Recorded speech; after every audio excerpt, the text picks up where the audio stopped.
세상에는 다양한 종교가 있죠. 일반적으로 이제 말하는 종교에서 말하는 절대자, 그 신적인 존재는요, 인간이 감히 쉽게 가까이 할 수 없는 그런 존재로 묘사가 됩니다. 그러나 성경에서 말씀하시는 절대자, 창조주이신 하나님은요, 조금 다른 인간과의 관계 패턴을 말씀하고 있어요. 성경이 말씀하시는 하나님과 인간의 관계는 아버지와 자녀의 관계라고 말씀하고 있습니다. 그래서 성경을 시작하는 창세기라는 성경을 열면 가장 처음에 나오는 이 창세기라는 책에도 하나님께서는 먼저 우리 인간이 살 수 있도록 모든 생태계와 자연을, 우주를 만드시고 가장 마지막으로 우리 인간을 만드신 것을 볼 수 있습니다. 바로 우리 인간을 위해 지으신 선물이 우리가 보고 누리며 살아가는 온 세상이죠. 그리고 하나님께서는 특별히 우리 사람에게 모든 피조 세계를 다스리는 권세를 주셨어요. 그 권세는 마치 아버지가 사랑하는 딸과 아들에게 준 유산과도 같고, 또 하나님께서 사랑하는 자녀인 우리에게 맡기신 하나님의 권세의 일부를 가지고 우리가 이 세상을 누리기도 하지만 다스리기도 하고 돌보기도 하는 역할을 하며 살아갑니다. 그런데 여러분은 하나님이 우리의 아버지이셨다라는 사실을 원래부터 알고 계셨나요? 하나님 하면 그저 기독교에서 믿는 신의 이름이라고 알고 있었지 않으셨나요?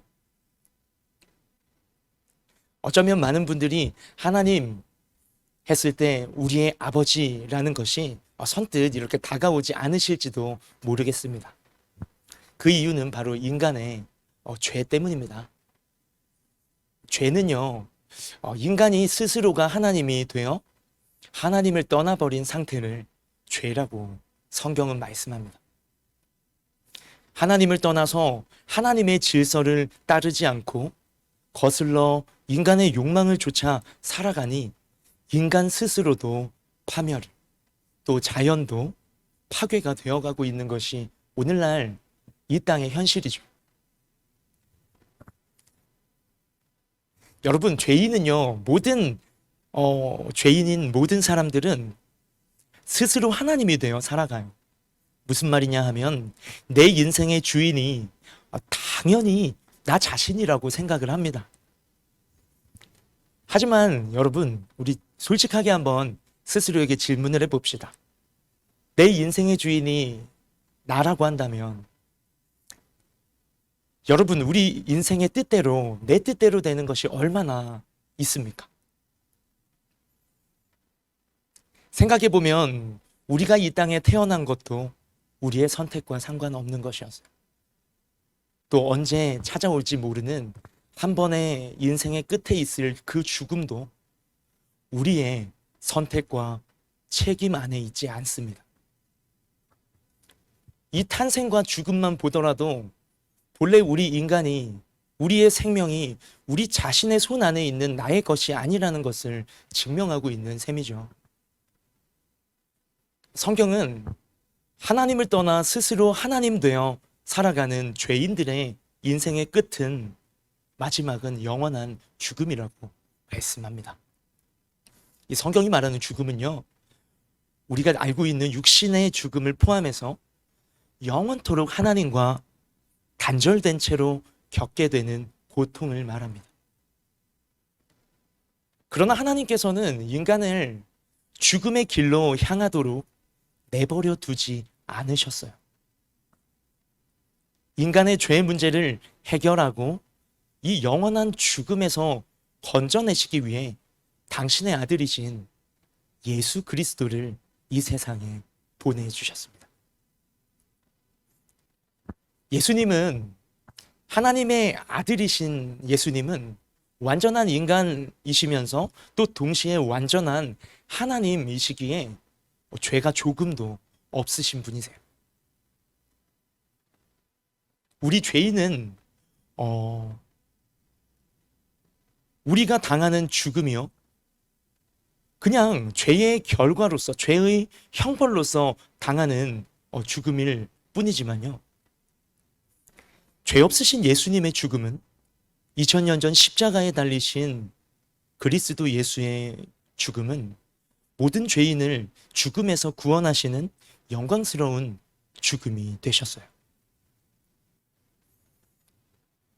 그리고 죽음 이후에 3일 만에 예수님이 부활하셨다는 사실은 성경 말씀 외에도 많은 증인들, 역사학자들, 많은 증언들을 통해 오늘까지 역사적 사실로 인정되고 있습니다. 나니아 연대기의 작가인 C.S. 루이스도 본래는 하나님을 대적하는 무신론자였습니다. 그러나 예수님의 부활을 연구하면서 예수님의 부활의 역사적 사실 앞에 엎드릴 수밖에 없었고, 예수님을 나의 구세주로 믿고 그의 남은 여생을 기독교를 변호하는 기독교 변증가로 살아가게 되었음을 우리는 알고 있어요. 기독교가 다른 종교와 다른 결정적인 차이가 있다면, 인간이 신을 위해, 인간이 신을 맞추어 무엇인가를 하는 것이 아니라 먼저 하나님께서 인간을 위해 당신의 아들의 생명을 내어주셨다는 사실에 있습니다. 그것도 하나님 당신을 반역하고 떠나버린 죄인들을 위해서 하나밖에 없는 아들 예수를, 그 생명을 내어주신 것은 우리를 향하신 하나님의 미쳐버린 사랑이라고밖에는 설명할 수가 없어요. 그리고 부활하신 예수님께서는요, 이 세상이 심판받을 마지막 날에 다시 오실 때까지 하나님의 보좌의 우편에 앉아 계신다라고 성경은 말씀하고 있습니다. 그러나 또 동시에 성경은 예수께서 그를 믿는 사람의 마음 속으로 들어오셔서 우리 그리스도인의 마음 속에 함께 하신다라고 또한 약속하고 있습니다.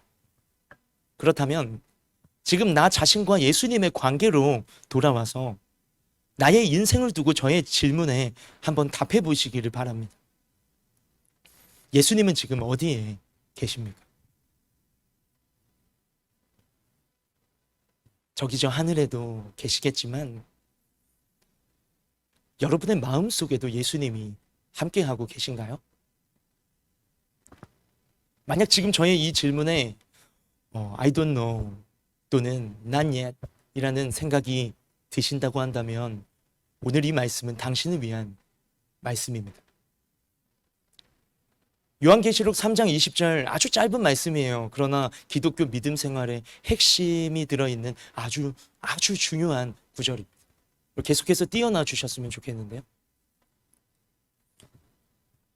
저와 함께 이 말씀 속에 감추어진 진리를 우리 한번 간단하게라도 살펴보기를 원합니다. 먼저 예수님께서는 우리에게요, 이렇게 말씀하세요. 내가 문 밖에 서서 두드리노니. 노크를 하신다는 거죠. 똑똑똑 하고 말이에요. 여기에서 문은 우리의 마음 문을 가리킵니다. 예수님은 절대적인 신으로서 권위와 힘을 가지고 계시지만 그 신적 권세를 가지고 피조물인 인간의 마음속을 막 강제로 열고 들어오시는 분이 아니세요. 예수님은 우리의 마음 문 밖에 서서 우리가 예수님께 자발적으로 자원함으로 마음의 문을 열어드리고 예수님을 내 마음속에 모셔드리기를 기다리고 계신 인격적인 주님이십니다. 그렇다면 예수님을 내 마음속에 모셔드릴 수 있는 이 믿음은 우리가 어떻게 가질 수 있는 것일까요? 우리가 믿음이라는 것을 만들어낼 수 없지 않습니까? 그렇죠? 저절로 믿어지는 것이 아니잖아요. 이어지는 예수님의 말씀을 한번 주목해 보실까요? 누구든지 내 음성을 듣고 문을 열면이라고 말씀하고 계세요. 여기에서 예수님의 음성은 성경 말씀을 가리킵니다. 성경 66권 전체는 죄인인 인간에게 구원을 주시고 또 영원한 생명을 주시는 예수님을 전하는 복된 소식, 즉 복음의 책이에요. 그래서 우리는 지금 이 시간에도 앞에 서 있는 제가 목사인 저의 철학이나 제 가치나 제 사변을 나누는 것이 아니라 성경 말씀을 나누고 있는 것이죠. 예수님을 증거하는 책인 성경의 이 말씀을 우리가 듣고 받을 때에 우리 안에 예수님을 향한 믿음이 생겨나게 되는 것입니다. 그러나 예수님의 음성을 듣는다고 해서 그리스도의 말씀인 성경을 우리가 지금 듣고 있지만 이 성경을 듣는다고 해서 다 믿음을 가지는 것은 아니에요. 예수님을 정말 만나기 위해서는 예수님의 말씀을 들을 뿐만 아니라 내 마음의 문을 열면, 내 마음의 문을 열어드려야 한다고 말씀하고 있어요. 성경을 읽고 듣고 이렇게 성경을 풀어주는 설교를 듣기도 하고 하지만 가장 중요한 자세가 있다면 마음을 열어드리는 것입니다. 지금 여러분은 예수님의 음성을 들으실 뿐만 아니라 내 마음의 문을 두드리고 계신 예수님께 여러분의 마음의 문을 열어드리기를 원하십니까? 우리가 마음의 문을 살짝 주님께 열어드리게 될 때 우리의 인생에는 어떤 변화가, 어떠한 일이 일어나게 될까요? 이어지는 예수님의 말씀을 눈여겨보시면 내가 그에게로 들어가 라고 말씀하십니다. 예수님의 음성을 듣고 내 마음의 문을 열어드릴 때 예수님께서는 여러분 나의 마음속으로 들어와 주신다고 약속하고 있어요. 여러분 기독교와 기독교의 참 믿음과 유사하지만 가짜 믿음의 결정적인 차이는 여기에 있습니다. 많은 사람들이 교회라는 이름으로 예수님을 믿는다는 또 말을 하면서 많은 사람들이 이렇게 말씀을 듣기는 듣습니다. 예배 시간에 이렇게 나와서 성경을 전하는 말씀을 듣기도 하고 찬양을 부르기도 하고 헌금도 하고요. 성경을 제 나름대로 해석하면서 삶으로 연결지어 서로 막 나눔도 하기도 합니다. 그러나 가장 핵심적인 부분을 놓치고 있는 경우가 많아요. 진짜 믿음과 유사하지만 가짜 믿음의 차이는 무엇인가? 예수님이 내 마음 속에 들어와 계시는가? 아니면 여전히 내 마음의 문 밖에서 여전히 두드리고 서 계신가? 왜 많은 사람들은 교회에 오는 것과 예배를 드리는 것, 또 적당한 시간과 물질과 몸을 들여 헌신도 하는데 정작 예수님께 내 마음의 문을 열어드리지는 못하는 것일까요? 그 이유는 예수님이 내 인생의 주인으로 들어오시게 되면 그동안에 내가 원하고 바라고 꿈꾸었던 모든 내 인생을 잃어버릴 것에 대한 두려움 때문입니다. 하지만 우리 인생은 본래 창조주 하나님의 것입니다. 내가 내 인생의 하나님이요 왕이요 주인이 된 것은 죄로 인한 결과이지 본래 인간이 지음받은 모습은 그렇지 않다고 나누었습니다. 그렇게 인간의 행복은요 이 세상에서 내가 원하고 내가 바라고 내가 원하는 모든 것을 얻는다고 행복한 것이 아니라 오직 하나님 안에 거할 때 참 행복을 누릴 수가 있는 것입니다. 그렇다면 내 마음의 문을 열어드리고 예수님이 내 마음속에 들어오시게 되면 어떤 일이 일어날까요, 여러분? 이어지는 예수님의 말씀대로라면 우리는 예수님과 함께 더불어 먹는 삶을 살아가게 됩니다. 더불어 먹는다는 것은 한 식구를 말하는 거예요.